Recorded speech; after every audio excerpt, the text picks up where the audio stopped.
Assalamualaikum warahmatullahi wabarakatuh. Perkenalkan, nama saya Muhammad Febri Aman dari kelas HKIP dengan NIM 11260. Di sini saya akan membuat video UAS makul fikih jinayah dengan membuat video 3 materi. Yang pertama materi tentang hudud, dan materi kedua tentang qisas dan diyat, materi ketiga tentang reformasi dan positifikasi hukum Islam. Langsung saja pengertian jarimah hudud secara etimologis. Hudud yang merupakan bentuk jamak dari kata had yang berarti larangan atau pencegahan. Adapun secara terminologis, Al-Jurjani mengartikan sebagai sanksi yang telah ditentukan dan yang wajib dilaksanakan secara hak karena Allah Subhanahu wa taala. Sementara itu, sebagian ahli fikih dikutip oleh Abdul Qadir Audah berpendapat bahwa had ialah sanksi yang telah ditentukan secara syara.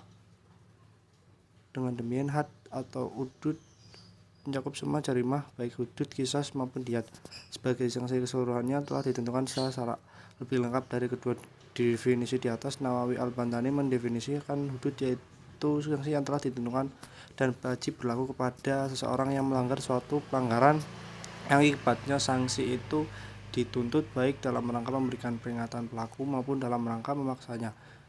Dengan lebih mendetail, Al-Said Sabiq mengumumkan bahwa hudud secara bahasa berarti pencegahan sanksi-sanksi kemaksiatan disebut dengan hudud, karena pada umumnya dapat dicegah pelaku dari tindakan mengulang pelanggaran.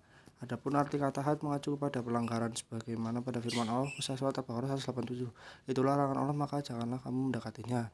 Lebih lanjut, Al-Said Sabiq menjelaskan bahwa had secara terminologis ialah sanksi yang ditetapkan untuk melaksanakan hak Allah. Dengan demikian takzir tidak termasuk dalam cakupan definisi ini karena penentuannya diserahkan menurut pendapat hakim setempat. Demikian halnya qisas yang tidak termasuk dalam cakupan hudud karena merupakan hak sesama manusia untuk menuntut balasan dan keadilan. Sementara itu, dalam kamus Mu'jam Al-Wasit, tim perumusnya mendefinisikan hudud yaitu sanksi yang telah ditentukan dan wajib dibebankan pada pelaku tindak pidana. Dalam kamus Mu'jam Lugawi Mutawwal, Abdullah Al-Bustani mengungkapkan bahwa arti kata had yaitu pelajaran hukuman bagi pelaku perbuatan dosa dengan suatu yang dapat mencegahnya dari kebiasaan dan juga berfungsi mencegah pihak lain agar tidak melakukan perbuatan dosa. Menurut fuqaha adalah sanksi yang telah ditentukan dan wajib dilaksanakan secara benar karena Allah SAW. Sanksi hukum ini disebut dengan had karena dapat mencegah pelaku dari kegiatan dosanya yang telah rutin. Batas yang dapat membedakan benda-benda tidak bergerak dari benda-benda lain yang juga tidak bergerak seperti dinding dan tanah-tanah. Hampir sama dengan uraian Al-Said Sabiq.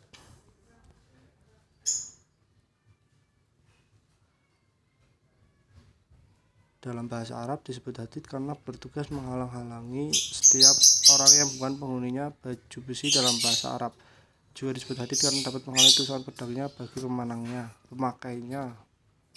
Sementara itu, had secara syarak berfungsi untuk menghalangi seseorang pelaku tindak pidana agar tidak kembali melakukan perbuatan yang telah dilakukannya. Macam-macam hudud ditinjau dari segi dominasi. Terdapat dua jenis hudud yaitu sebagai berikut: hudud yang termasuk hak Allah, yang kedua hudud yang termasuk hak manusia. Menurut Abu Ya'la, hudud jenis pertama adalah semua jenis sanksi yang wajib diperlukan kepada pelaku karena ia meninggalkan semua hal yang diperintahkan seperti sholat, puasa, zakat, dan haji.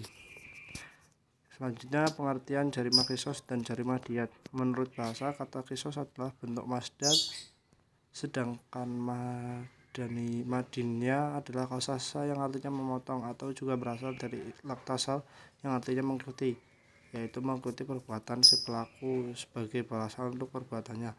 Jarimah qisas diyat adalah perbuatan yang diancam dengan hukuman qisas atau hukuman diyat. Hukuman yang berupa qisas maupun hukuman yang berupa diyat adalah hukuman yang telah ditentukan batasnya dan tidak mempunyai batasan rendah maupun batasan tinggi, tapi menjadi hak perseorangan.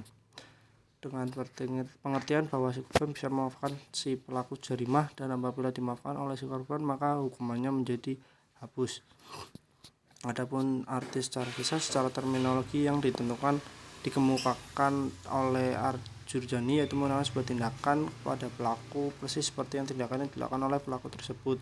Sementara dalam Al-Mu'jam Al-Wasit, qisas diartikan dalam menjatuhkan sanksi hukum pada pelaku tindak pidana sama persis dengan tindak pidana yang dilakukan. Nyawa dengan nyawa dan anggota tubuh dibalas dengan anggota tubuh. Dasar hukum jarima qisas dan jarima diyat. Yang pertama, dasar hukum qisas karena melakukan jarima pembunuhan.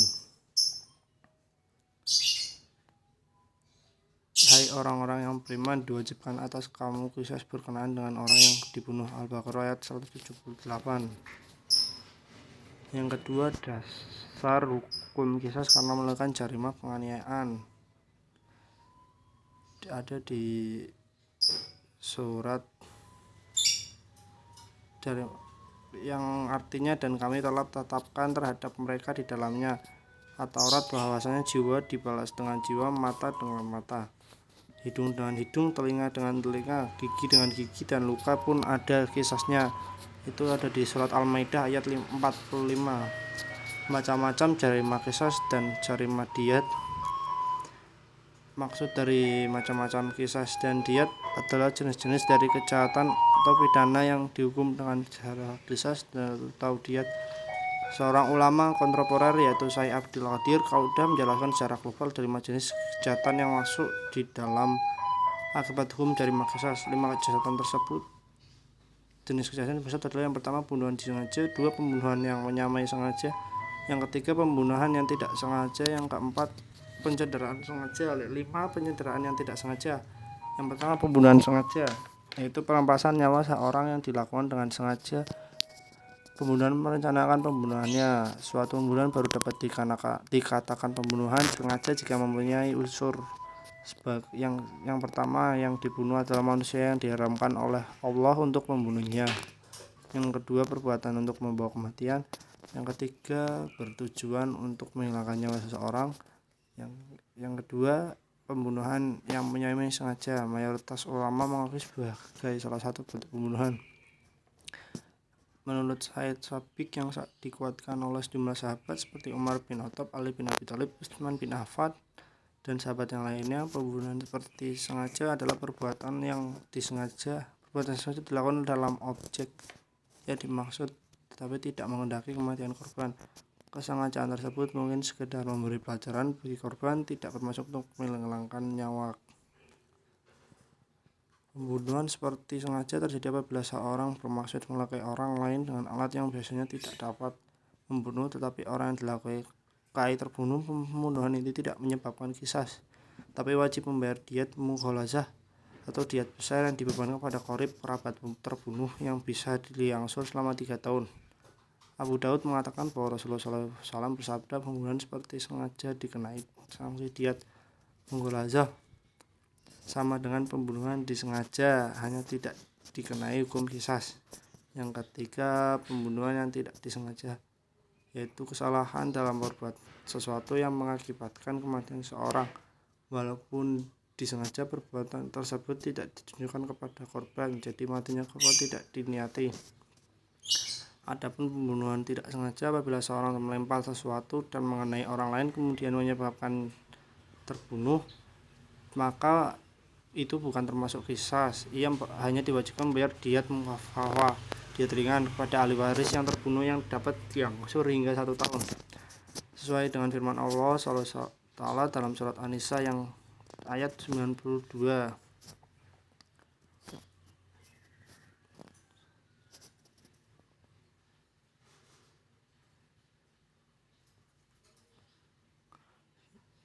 Yang artinya, dan tidak layak bagi seorang mukmin membunuh seorang mukmin yang lain kecuali karena tersalah, tidak sengaja. Dan barang siapa yang membunuh seorang mukmin karena tersalah, hendaklah ia memerdekakan hamba sahaya yang beriman serta membayar diyat yang diserahkan kepada keluarganya, kecuali jika mereka bersedekah. Jika ia dari kaum yang memusuhimu padahal ia mukmin, maka hendaklah memerdekakan hamba saya yang mukmin. Dan jika ia dari kaum kafir yang ada perjanjian antara mereka dengan kamu, maka hendaklah membayar diyat yang diserahkan kepada keluarganya. serta memerdekakan hamba saya yang mukmin. Seorang siapa yang tidak mempelajarinya, maka hendaklah ia berpuasa 2 bulan berturut-turut sebagai cara tobat kepada Allah, dan adalah maha mengetahui, maha bijaksana. 3 macam pembunuhan di atas disepakati oleh jumhur ulama kecuali Imam Malik, mana lalu perbedaan pendapat yang mendasar bahwa Imam Malik tidak mengenal jenis pembunuhan semi sengaja, karena menurutnya di dalam Al-Quran hanya ada jenis pembunuhan sengaja dan tersalah. Barang siapa menambah satu macam lagi, berarti ia menambah ketentuan nas. Yang keempat, terjadi penganiayaan dengan sengaja. Penganiayaan sengaja adalah jenis penyerangan terhadap jasad manusia seperti memotong badan, melukai, memukul, dan akan tetapi nyawa orang tersebut masih tetap dan perbuatan tersebut dilakukan dengan sengaja. Yang kelima, penganiayaan yang tidak sengaja. Penganiayaan tidak sengaja adalah berniat untuk melakukan pekerjaan tersebut tapi tidak berniat permusuhan, seperti orang yang meletakkan batu di jendela tanpa sengaja, batu jatuh terkena kepala orang sehingga pecah dan terlihat tulang kepala, atau seperti orang yang jatuh di atas orang yang tidur dan menyebabkan tulang rusuk orang tersebut tadi patah. Selanjutnya, sanksi jarimah qisas dan jarimah diat. Yang pertama, sanksi jarimah qisas di sini adalah dihukum bunuh sama seperti apa yang dilakukan si pelaku tersebut. Pembunuh harus dibunuh dengan cara seperti apa saat ia melakukan pembunuhan tersebut, contohnya dengan memukul menggunakan suatu alat tajam seperti besi atau pedang atau seperti batu, atau mencapai dari suatu tempat tinggi atau mencekik lehernya, melemparkannya, melemaskan, menahan makanannya, merajam dalam air, membakar, atau dengan cara-cara lain. Konsep ini disebut dengan muslah atau memasalah. Akan tetapi seumpama mustahil kalau jelas memindahkannya ke umpan pancung dengan pedang, maka diperbolehkan, malah ia lebih utama. Adapun yang kedua dengan membayar kafaroh, oleh karena itu kafarohnya adalah memerdekakan hamba muslim. Kalau ditemukan semua tidak, maka puasa 2 bulan terus menerus. Sanksi jarimah diat bagi pembunuhan ini adalah diat mukafafah. Kadarnya adalah 100 unta dengan perincian 20 berupa unta jazaah, 20 unta hikah, dan untuk 20 unta labu. Sanksi yang mengikuti adalah terhalang untuk menerima waris dan wasiat seperti yang telah lewat. Adapun diat pada selain jiwa sama dengan hilangnya anggota dari makna dari gangguan tubuh dan luka itu terkadang sama dengan diat hilangnya jiwa, yaitu dalam hal memotong lisan, hilangnya akal, dan pecahnya tulang punggung untuk berjalan atau jima, dan terkadang setengahnya diat dibawa bagi pemotong sebelah tangan dan sebelah kaki. Yang sebagai setiap mudihah kepala dan wajah. Makna dan selanjutnya, tema selanjutnya makna dan konsep reformasi hukum Islam. Konsep reformasi dalam Islam identik dengan islah, yakni perbaiki dan menyempurnakan sesuatu yang belum sempurna, termasuk mengganti yang usang dan rusak. Kata islah berasal dari kata aslaha yuslihu, ya islah, yang berarti lawan daripada kata rusak. Fasad dalam Al-Quran, istilah ini sering dikaitkan dengan perbuatan yang merusak dan perbuatan yang buruk. Al-Quran membuat istilah islah dalam beberapa ayat, antaranya ayat surat Al-Baqarah ayat 220,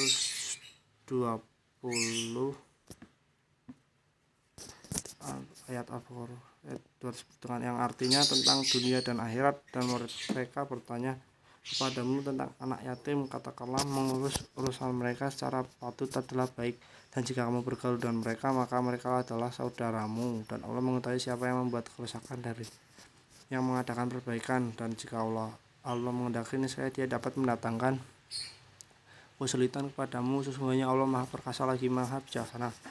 Masalah-masalah hukum yang perlu direformasi adalah hal yang berikut: manhaj ilahi, baik tentang akidah, syariah, atau akhlak, untuk mengatur hubungan manusia dengan Tuhannya, hablum minallah, dan hubungan antara sama manusia, fikrah atau pemikiran, dan sahihnya terus maju. Imam dalam Islamnya yang telah usang menjadi baru kembali sesuai dengan perkembangan zaman. Oleh karena itu, dalam melakukan pembaruan hukum Islam hendaklah menjadi hal-hal yang qati, karena objek yang dapat diperbarui adalah hal-hal yang menyangkut Dani saja. Dengan yang mendukung sifat junti yang mendukung ia ingin bertahan dengan fatwa terdahulu, padahal hukum-hukum tersebut tidak relevan dengan kebutuhan masyarakat sekarang. Teknik pembaruan hukum menurut Abdul Naim sebagaimana yang dikutip oleh disebutnya adalah sebagai berikut: tahsis al-qada atau hak penguasa untuk memutuskan dan menguatkan keputusan pengadilan. Takhyir yang artinya menyeleksi pendapat lintas mazhab. Yang ketiga, interpretasi ulang. Yang keempat, siyasah al-syariah, kebijakan penguasa untuk menerapkan aturan-aturan administrasi yang bermanfaat dan tidak bertentangan dengan syariat. Yang kelima, tajdid reformasi dilakukan melalui berbagai pengutusan pengadilan. Yang selanjutnya, positivasi syariah di Indonesia. Yang pertama, perkawinan dengan kewarisan. Bidang hukum perkawinan dan kewarisan termasuk bidang hukum yang sensitif yang berkaitannya dengan agama dan adat suatu masyarakat. Oleh sebab itu, hukum perkawinan Islam dan hukum kewarisan diakui secara langsung berlaku dengan cara ditunjuk oleh Undang-Undang Nomor 1 Tahun 1974. Misalnya, secara tegas menyebutkan bahwa perkawinan dinyatakan sah jika dilakukan sesuai dengan hukum agamanya masing-masing, dan agama kepercayaannya itu bermakna keabsahan perkawinan bagi kalangan umat Islam dianggap sah jika sesuai dengan hukum Islam sebagai hukum yang hidup di dalam masyarakat, sebagaimana halnya di zaman VOC telah di Compendium Reger. Maka pada masa Orde Baru juga telah dirumuskan Kompilasi Hukum Islam atau KHI. Landasannya tentang instruksi Presiden, Inpres Presiden, dan DPR juga telah mengesahkan undang-undang tentang wakaf yang mentransformasikan kaidah-kaidah hukum Islam ke dalam hukum positif.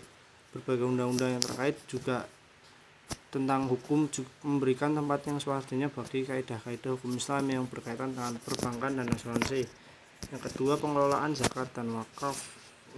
Undang-undang zakat misalnya tidak mengatur kewajiban bayar zakat bagi wajib zakat, tidak seperti undang-undang pajak yang mengatur hukum pidana wajib pajak yang tidak menunaikan kewajibannya. Hal ini membuat UU Zakat berjalan kurang efektif. Ketika masa reformasi dimulai 1998, reformasi tidak telah memberikan fasilitas untuk berkembangnya wakaf dan zakat dengan keluarnya UU Nomor 1 2004 dan tentang wakaf dan UU Nomor 38 1999 tentang zakat, lalu diubah dengan UU Nomor 23 Tahun 2011 bahwa telah hadir tentang filosofi untuk membantu masyarakat miskin yang drastis pasca krisis moneter tahun 1997. Krisis moneter ini dapat memiliki masalah politik yang akhirnya memberikan ruang cukup luas bagi perkembangan lembaga wakaf dan zakat pasca reformasi. Undang-undang tentang pengelolaan zakat sekaligus juga memberi makna bahwa zakat di Indonesia bukan sekedar melaksanakan yang ubudiyah yang sifatnya hanya ritual keagamaan. Lebih dari itu, pelaksanaan zakat merupakan bagian dari produk hukum positif yang seharusnya ditertibkan melalui perangkat negara. Peraturan perundang-undangan juga diubah tata kelola zakat dalam bentuk kepanitiaan zakat yang semula dikelola oleh sumber daya manusia apa adanya, kini menggunakan kualifikasi sekedar bisnis dalam sebuah perusahaan. Demikian halnya dalam hal manajemen pendistribusian zakat melalui perkembangan pendistribusian zakat melalui saat ini melakukan jasa penyaluran tidak hanya dapat pada momen Ramadan tapi juga dapat dirasakan manfaatnya sepanjang bulan dan sepanjang tahun. Yang ketiga, penyelenggaraan haji. Dalam Undang-Undang Nomor 17 Tahun 1999 adalah salah satu produk reformasi dan menjadi UU pertama yang dibentuk oleh DPR untuk bersama Presiden sejak Indonesia merdeka. Penyelenggaraan ibadah haji dan umrah setelah berlaku selama 9 tahun, UU Nomor 17 dinyatakan harus diganti karena sudah tidak sesuai lagi dengan kebutuhan masyarakat masa kini, karena tidak melekatnya fungsi dari Departemen Agama sebagai regulator. Akhirnya Undang-Undang Nomor 17 Tahun 1999 direvisi dan diganti Undang-Undang Nomor 13 Tahun 2008 tentang penyelenggaraan haji. Sudah dianggap baik karena antara lain sudah memisahkan fungsi pengawasan penyelenggaraan ibadah haji pada komisi khusus dengan mencantumkan secara eksplisit dalam pasal 12 hingga pasal 20 mengenai Komisi Pengawasan Haji di Indonesia. Namun demikian, masalah-masalah teknis pemondokan, transportasi dan kesehatan dikeluhkan jamaah haji karena tidak profesional dan banyak kesalahan. Paragraf selanjutnya tentang permasalahan yang dihadapi pemerintah saat menjalankan antara lain pendaftaran, pembinaan, pelayanan dan pelindungan keamanan, yang kedua pemondokan, transportasi dan catering, yang ketiga daftar tunggu haji yang sangat lama atau panjang, yang keempat kurangnya koordinasi antara petugas panitia pelaksanaan ibadah haji di Arab Saudi. Berdasarkan pertimbangan tersebut, DPR memandang perlu dilakukan penyempurnaan aturan dan perbaikan dalam aturan di Undang-Undang Nomor 13 Tahun 2008 tentang penyelenggaraan ibadah haji sudah tidak sejalan dengan dinamika kebutuhan masyarakat, sehingga perlu diganti dengan sesuai dengan syariat serta menjunjung tinggi prinsip keadilan, transparansi dan akuntabilitas publik untuk sebesar-besar. Yang ketiga, faktor peluang dan tantangan positifikasi hukum Islam di Indonesia. Dalam positifikasi hukum Islam ada 3 faktor penting yang berpengaruh sebagai peluang. Tantangan itu faktor politik, faktor filosofis, dan faktor sosiologis. Yang ketiganya saling berkaitan dalam membentuk hukum dan politik. Hukum dalam pembangunan hukum Islam tidak netral dan tidak objektif. Hukum diciptakan dan dibuat untuk memihak dan membela, bukan semata-mata untuk memberikan perlindungan dan pengayoman bagi masyarakat demi tegaknya keadilan dan kebenaran. Di sini hukum seolah-olah tunduk pada kekuatan politiknya, sesuatu yang harusnya hukum berada di atas segalanya. Disinilah perlunya paradigma positivisasi hukum Islam, dalam arti menyatu secara integral dengan hukum nasional sesuai kesadaran hukum masyarakat Indonesia yang sesungguhnya. Positivisasi hukum Islam berarti memberikan peran sebelumnya pada hukum yang yaitu sebagai salah satu sisi dari peran hukum sebagai hukum itu sebenarnya berat pisau bermata dua. Di satu pihak hukum bisa menjadi hukum yang menindas repressive laws, tetapi di lain pihak hukum bisa membantu arah perubahan facilitative law atau sebagai sarana bagi perubahan sosial.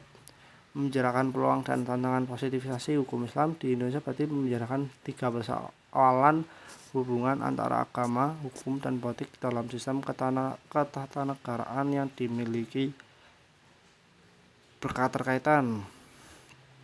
Persoalan penting yang terkait ketiganya adalah mempertimbangkan sisi tertentu yang menjadi faktor utama dalam tatanan hukum Indonesia, seperti politik, sosial, serta ragam pemeriksaan dalam pengambilan masyarakat. Oleh karena secara khusus dengan politik, masyarakat memiliki kepentingan dasar terhadap agama supaya tidak larut dalam kepentingan politik praktis. Ya, sekian penjelasan dari saya, kurang lebihnya mohon maaf. Wassalamualaikum warahmatullahi wabarakatuh.